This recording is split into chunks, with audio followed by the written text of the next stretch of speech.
मी कोमल. सर्वात आधी कोमलच्या स्वयंपाकघरामध्ये माझ्या पूर्ण यूट्यूब फॅमिलीचं खूप खूप स्वागत आहे. तर इथं तुम्ही आळूची पानं बघत असाल, तर आज आपण बनवणार आहोत आळू वडी, पण नेहमीपेक्षा थोडीशी वेगळी. तर नेहमी आपण एकावरती एक पान असं ठेवून वड्या बनवतो, पण आजची जी पद्धत आहे ती थोडीशी वेगळी आहे आणि अगदी सोपीसुद्धा आहे. तर ज्यावेळेस आपण ही वडी बनवतोय, अगदी कोणाच्या लक्षात सुद्धा येणार नाही की ही आळू वडी आहे, कारण की आपण नेहमी वेगळ्या पद्धतीनं बनवतो वडी. तर चला तर मग रेसिपीला सुरुवात करूया. तर सुरुवातीला आपल्याला काय करायचं आहे, ही पानं स्वच्छ धुवून घ्यायची आहेत. तर मी स्वच्छ धुवून घेतलेली आहेत आळूची पानं. आणि आता आपल्याला काय करायचं आहे, पळपूटवरती ही पानं उलट्या बाजूने छान अशी थोडंसं लाटण्याला लाटून घ्यायचं. म्हणजे काय होतं, ह्या ज्या देठा वगैरे असतात बघा, शिरा असतात ह्या पानाच्या, तर त्या मऊ पडतात आणि आळूवडी सुद्धा छान होते. तर या बाजूचं जे टोक असतं ते आपण कट करून घेऊया. आणि काय करायचं आहे, लाटण्याने याला हे बघा अशा पद्धतीनं हे पानाचं लाटून घ्यायचं आहे. तर सुरुवातीला तुम्ही पाहिलं असेल, हे बघा या देठामध्ये आणि इथल्या देठांमध्ये किती फरक आहे. म्हणजे हे अगदी मऊ झालेलं आहे, त्यामुळं वडीसुद्धा खाताना अगदी छान अशी लागते. तर बघा ही अशा पद्धतीनं मी ही पानं सुरुवातीला हलकीशी अशी लाटून घेणार आहे, म्हणजे ही छान अशी मऊ होतात. हे आपल्याला बाजूला ठेवून घ्यायचं आहे.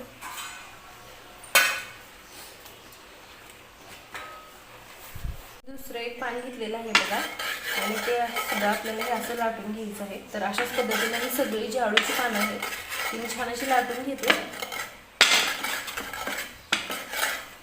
म्हणजे हे ह्या ज्या नसा आहेत त्याच्या पानाच्या त्या छान अशा मऊ होतील. तर पानं मी थोडी थोडीशी लाटून घेतली. आता आपल्याला ही बारीक अशी चिरून घ्यायची आहे बघा. तर मी जसं सांगितलं, जरी ही पानं वगैरे लाटताना थोडीशी मधून वगैरे फाटली तरी काही टेन्शन नाही, कारण की आज आपण आळूवडी जी बनवतोय ती अगदी वेगळ्या पद्धतीने बनवतोय.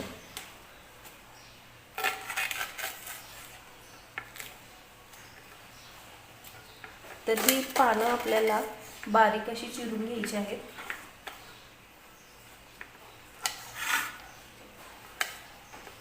हे बघा अशा पद्धतीने ही आळूची पानं चिरून घेते.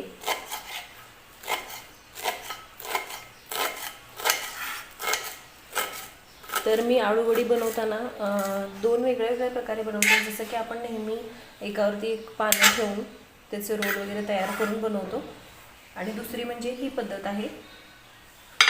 तर अशा पद्धतीने मी ही सगळी पानं कट करून घेते. तर आळूची पानं मी बारीक अशी चिरून घेतलेली आहेत बघा. तर इथे मी एक वाटण तयार करून घेतलेलं आहे. हिरवी मिरची, लसूण, आलं आणि थोडंसं जिरं मी याच्यामध्ये टाकलेलं आहे, ते मी यामध्ये टाकून घेते.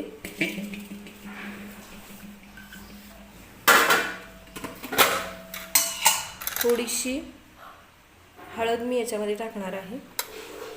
अगदी थोडंसं धणेपूड मी टाकते याच्यामध्ये. याची टेस्ट आळूवडीची आणखीन छान लागते. जर तुमच्याजवळ ते आळूची पानं ज्यावेळेस तुम्ही आणाल आणि ती पानं जर असं खाताना घशामध्ये खवखवत असतील, तर तुम्ही आळूवडी बनवताना थोडंसं चिंच गुळाचं पाणी टाकायचं. म्हणजे वडी खाल्ल्यानंतर जे घशामध्ये खवखवतं ना, तर ते तसं खवखवत नाही. तर मी वाटण टाकून घेतलं, हिरवी मिरची, आलं लसणाचं, आणि त्याच्यामध्ये थोडीशी हळद आणि धनेपूड टाकलेली आहे. आता आपल्याला टाकायचं आहे बेसन पीठ. तर बेसन पीठ लागेल असं घ्यायचं आहे, जर हवं असेल तर आणखीन घ्यायचं. आता मी टाकणार आहे चवीनुसार मीठ.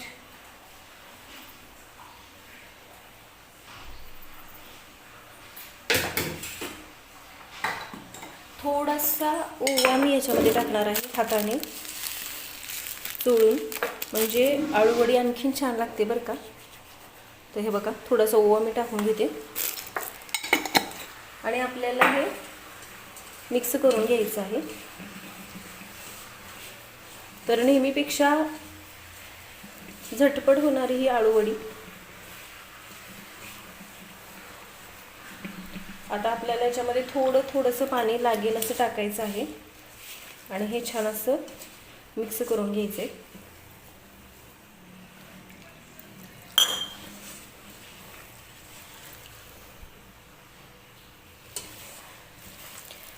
मी ही जी आळूची पानं आणते आमच्या शेजारून, तर ती खूप जास्त अशी खवखवत नाही, त्यामुळं मी त्याच्यामध्ये चिंच गुळाचं पाणी वगैरे टाकत नाही. जर तुम्ही आळूची पानं आणता आणि तुम्ही खाऊन पाहिली असेल की वडी बनवल्यानंतर ती घशामध्ये जर खवखवत असतील तर थोडंसं चिंच गुळाचं पाणी त्याच्यामध्ये टाकायचं. मिरचीचं प्रमाणसुद्धा तुम्ही कमी जास्त करू शकता. तर हे बघा, छान असं मी थोडंसं पाणी टाकून हे मळून घेते.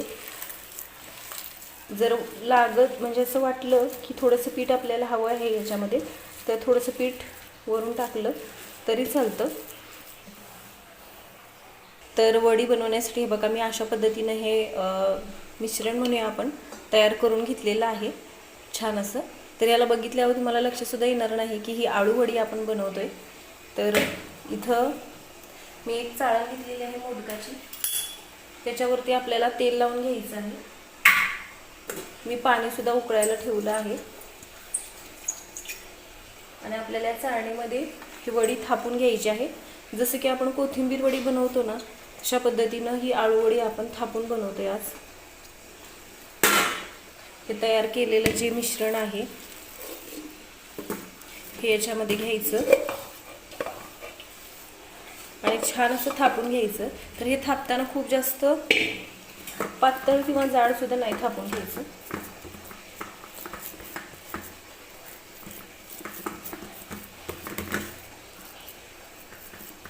थोडंसं चौकोनी आकारामध्येच मी याला थापते, म्हणजे काय होतं, ज्यावेळेस आपण या वड्या पाडतो त्यावेळेस ते छान असे चौकोनी सगळ्या बाजूला पडतात.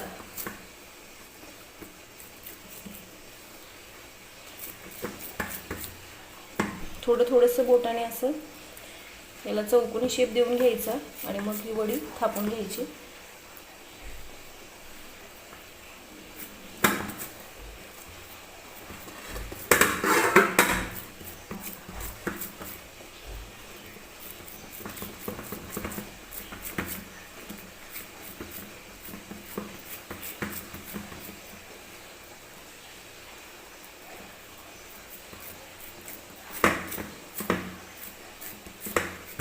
तर हे बघा, हे मी छान असं थापून घेतलेलं आहे.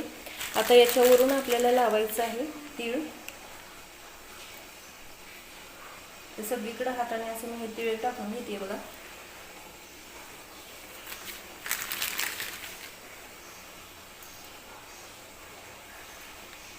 आणि नंतर परत प्रेस करून घ्यायचे तीळ हाताने, असं थापून घ्यायचं खाली, म्हणजे ते छान असं त्याच्यावरती सेट होतं.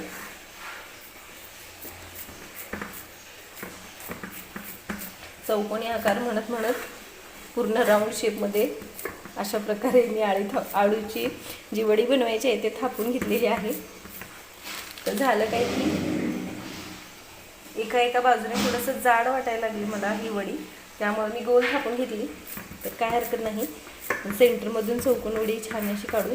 तर हे बघा, हे मी तीळ लावून घेतले. आता इथं मी पाणीसुद्धा गरम करायला एका टोपात ठेवलेलं आहे. तर ही चाळण ज्या टोपावरती व्यवस्थित बसते ना, त्याच्या मापाचंच मी हा टोप घेतलेला आहे. हे बघा, तर छान अशी चाळण त्याच्यावरती बसते. आता आपल्याला याच्यावरती झाकण ठेवायचं आहे. एखादं ताट मी ठेवते आणि हे आपल्याला छान असं उकडवून घ्यायचे आहेत आळूवड्या. तर मध्ये मध्ये चेक करत राहायचं आहे. कमीत कमी 10 ते 15 मिनिटासाठी हे आपल्याला उकडून घ्यायचं आहे. मध्ये एखादा चाकू टाकून बघायचा, जर थोडंसं हे पीठ वगैरे जर समजा चाकूला लागत असेल तर आणखीन एखादं 4-5 मिनिटं शिजवून घ्यायच्या, उकडून घ्यायच्या ह्या वड्या. तर हे मी 15 मिनिटासाठी उकडून घेणार आहे सुरुवातीला आळूवडी.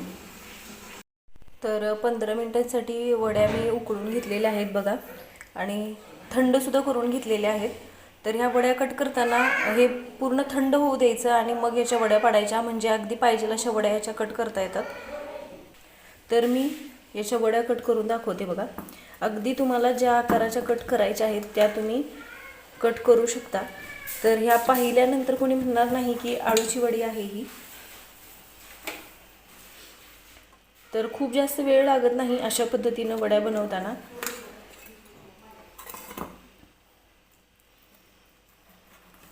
लहान मोठ्या केवढ्या तुम्हाला वड्या कट करायच्या आहेत त्यानुसार तुम्ही हे करून घेऊ शकता. तर मी आडवं सुद्धा याला कट करून घेते.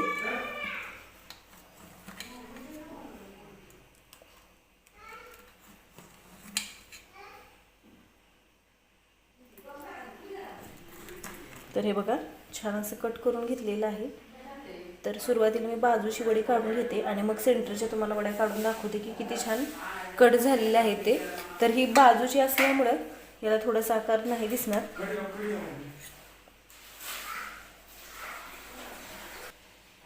तर ही बघा अगदी छान अशी ही आळूवडी मी कट करून घेतलेली आहे. चौकोनी शेपमध्ये मी या वड्या कट केलेल्या आहेत. अगदी छान असे आकार या वडींचा कट झालेला आहे बघा. तर आता हे आपल्याला तळून घ्यायचं आहे. तर आळूवडी तळायला मी इथं कढईमध्ये तेल गरम करून घेतलेलं आहे. आता ह्या कट केलेल्या एक एक वड्या मी याच्यामध्ये टाकून घेणार आहे आणि मीडियम गॅसवरती आपल्याला ह्या तळून घ्यायच्या आहेत. तर अगदी लागेल अशा ह्या गरम गरम तळून घ्यायच्या आणि बाकीचं हे असंच उकडलेल्या वड्या जरी ठेवल्या फ्रीजला आणि जेव्हा पाहिजे तेव्हा तळल्या तरीसुद्धा चालतात. तर मीडियम गॅसवरती छान अशा ह्या वड्या तळून घ्यायच्या किंवा काही जणांना अशासुद्धा ह्या वड्या खायला आवडतात बरं का.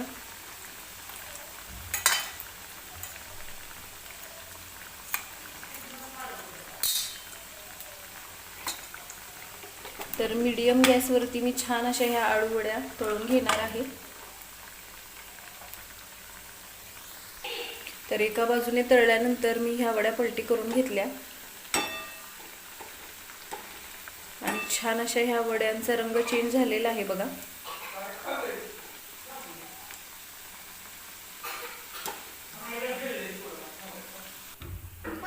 तर हे बघा मी वड्या छान अशा तळून घेतलेल्या आहेत. तर ह्या तळलेल्या वड्या मी एका प्लेटमध्ये काढून घेते आणि दुसऱ्या सुद्धा वड्या अशाच तळून घ्यायच्या आहेत. ह्या बघा तयार आहेत आळूवडी. तर तुम्ही सुद्धा अशा पद्धतीनं आळूवडी एकदा नक्की बनवून बघा. व्हिडिओ आवडला तर व्हिडिओला लाईक करा, शेअर करा, चॅनलला सबस्क्राईब करा. सोबतच बेल आयकॉनसुद्धा प्रेस करा म्हणजे मी ज्या रेसिपीचे व्हिडिओज वगैरे अपलोड करते त्याचे नोटिफिकेशन तुम्हाला भेटतील आणि अगदी साध्या सोप्या माझ्या रेसिपीज तुम्हाला बनवायला सुद्धा तितक्याच सोप्या जातील.